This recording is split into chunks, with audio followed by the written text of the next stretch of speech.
បាទថ្ងៃនេះខ្ញុំបានមកដល់ក្រុងដូន កែវ ទីរួមខេត្តកែវបាទដែលជាខេត្តមួយដែលជាប់ព្រំប្រទល់ជាមួយនឹងប្រទេសវៀតណាមហើយខាងក្រៅក្នុងខ្ញុំនេះគឺដើមម្សៅដើមវិស័យដែលដុះនៅតាមព្រំដីបងប្អូនជាពលរដ្ឋខ្មែរយើងនឹងបាទហើយនៅថ្ងៃជប់សម្រាប់ចុងសប្តាហ៍ចេះបានមកកំសាន្តនៅតាមទីជនបទគេងឬមួយក៏អង្គុយលេងនៅក្រោមដើមឈើដែលជុំវិញខ្លួនភូមិព័ទ្ធទៅដោយរុក្ខជាតិក៏ធ្វើឲ្យចិត្តយើងស្រស់ថ្លាសប្បាយទៅដូចជារំលែកនៅទុក្ខកង្វល់ដែលយើងនឿយហត់ពីការងារអស់រយៈពេលដើមសប្តាហ៍រហូតដល់ចុងសប្តាហ៍នេះដែរបាទពេលខ្លះក៏ត្រូវតែចំណាយពេលវេលាជាមួយនឹងផ្សារភ្ជាប់ជីវិតខ្លួនឯងនឹងជាមួយនឹងរុក្ខជាតិផងដែរដើម្បីឲ្យជីវិតទៅស្រស់បំព្រងដោយរុក្ខជាតិចឹងបាទថ្ងៃនេះខ្ញុំមកសូមនិយាយរឿងខ្លីមួយពាក់ព័ន្ធជាមួយនឹងការ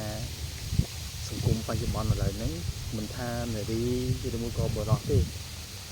គាត់ដូចជាធ្វើការសម្រេចចិត្តលែងលះគ្នាលឿនមែនទែនលឿនហើយអាចយើងនិយាយភាសាសាមញ្ញថាលែងលះគ្នាផុយបាទផុយអានេះគឺដោយសារតែសង្គមអាចដោយសារតែសង្គមជឿនលឿនមាន Facebook មានប្រព័ន្ធ TikTok ឬមួយក៏ប្រព័ន្ធទូរស័ព្ទនឹងវា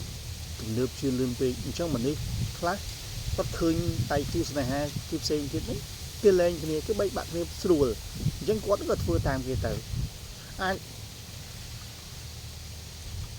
បដោតសំខាន់មិនតិចថាមនុស្សឥឡូវចូលចិត្តធ្វើតាមគ្នាហើយបើឃើញអ្នកនោះគាត់និយមអីចូលចិត្តធ្វើអីគឺមានមនុស្សមួយចំនួនចូលចិត្តធ្វើតាមគាត់ដែរ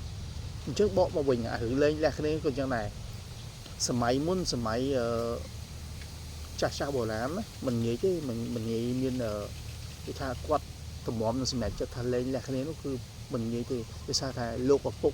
តែថាម្ដាយទុកឪពុកដាក់អញ្ចឹងការសម្រាប់ចិត្តលែងលះគ្នានោះគឺមិនងាយទេចំពោះចាស់បុរាណនោះបាទតែបើសម័យឥឡូវនេះគឺខឹងឯងបន្តិចនេះលែងគ្នាទើសចិត្តមិនតិចknើសចិត្តបន្តិចលែងគ្នាដោយសារថាមនុស្សប្រុសអាចទៅរកមនុស្សស្រីផ្សេងទៀតបានអញ្ចឹងខ្ញុំមនុស្សស្រីក៏អាចទៅរកមនុស្សប្រុសផ្សេងទៀតបានដែរហើយម្យ៉ាងទៀតមានអំនួតខ្លួនឯងថាឥឡូវមនុស្សស្រីក៏មានសិទ្ធិស្មើនឹងបុរសមនុស្សប្រុសក៏មានសិទ្ធិស្មើនឹងនារីអ្នកឯងអាចរកលុយបានអាចធ្វើការងារមានប្រាក់ចំណូលបានអញ្ចឹងខ្ញុំក៏មានកម្លាំងដើម្បីទៅធ្វើការងារបានកម្រៃបានចំណូលចូលខ្លួនឯងដែរអញ្ចឹងអ្នកឯងចង់លេងខ្ញុំក៏អត់បញ្ហាខ្ញុំអាចទៅរកអ្នកផ្សេងបានទៀតអញ្ចឹងអាចចំណុចត្រង់ហ្នឹងបើតែខ្ញុំនិយាយថាមនុស្សចូលចិត្តធ្វើតាមគ្នាហ្នឹងបាទជួនកាលសង្គមឃើញនៅតាម Facebook តាម TikTok អីចឹងទៅតាមបណ្ដាញសង្គមឬមួយក៏តាមអ្នកនៅជិតខាងជុំវិញខ្លួននោះលែងលះគ្នាហើយអ្នកដែលលែងលះគ្នាមកប្រាប់ណោអញលែងជើទៅអញទៅយកអ្នកផ្សេងល្អណាស់គេចេះជួនកាលទៅយកជនជាតិបរទេសអីផ្សេងចឹងទៅអញ្ចឹងអាការគំនិតផ្នប់គំនិតរបស់គាត់ហ្នឹងមិនសូវជាចេះទ្រាំទេលែងលះការលែងលះនេះគឺងាយស្រួលចំពោះគាត់ហើយគាត់គិតថាសង្គមឥឡូវបើមិនធ្វើអញ្ចឹងទេអត់ទាន់សម័យអត់តាមទាន់ទេអ្នកខ្លះគាត់គិតអញ្ចឹងទៀតបាទអញ្ចឹងសរុបមកសម័យនេះគឺការលែងលះគ្នាគឺមានអត្រាភាគរយច្រើនមែនទែនការនៅមេម៉ាយ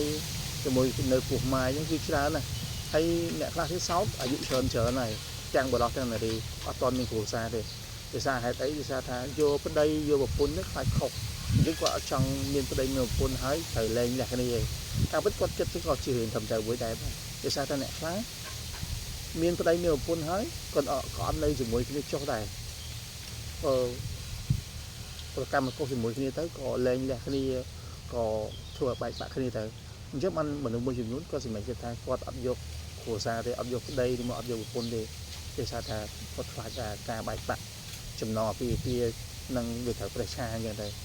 bà chứ là dòng miền tập á bà xin chị bong ôn miền về sầm nhẹ ai thì càng như cứ ai đào lên tam sự bật là cái làm bài ở sầm ai ai nhưng sum này non chun ra đào lên lại là mình chật như nó chật chẹn em đây bên làm chơi trung minh cho đây vừa ở lòng như sọt hoa hay cho lần hào như bò sọt bà trên sông mọc cũng không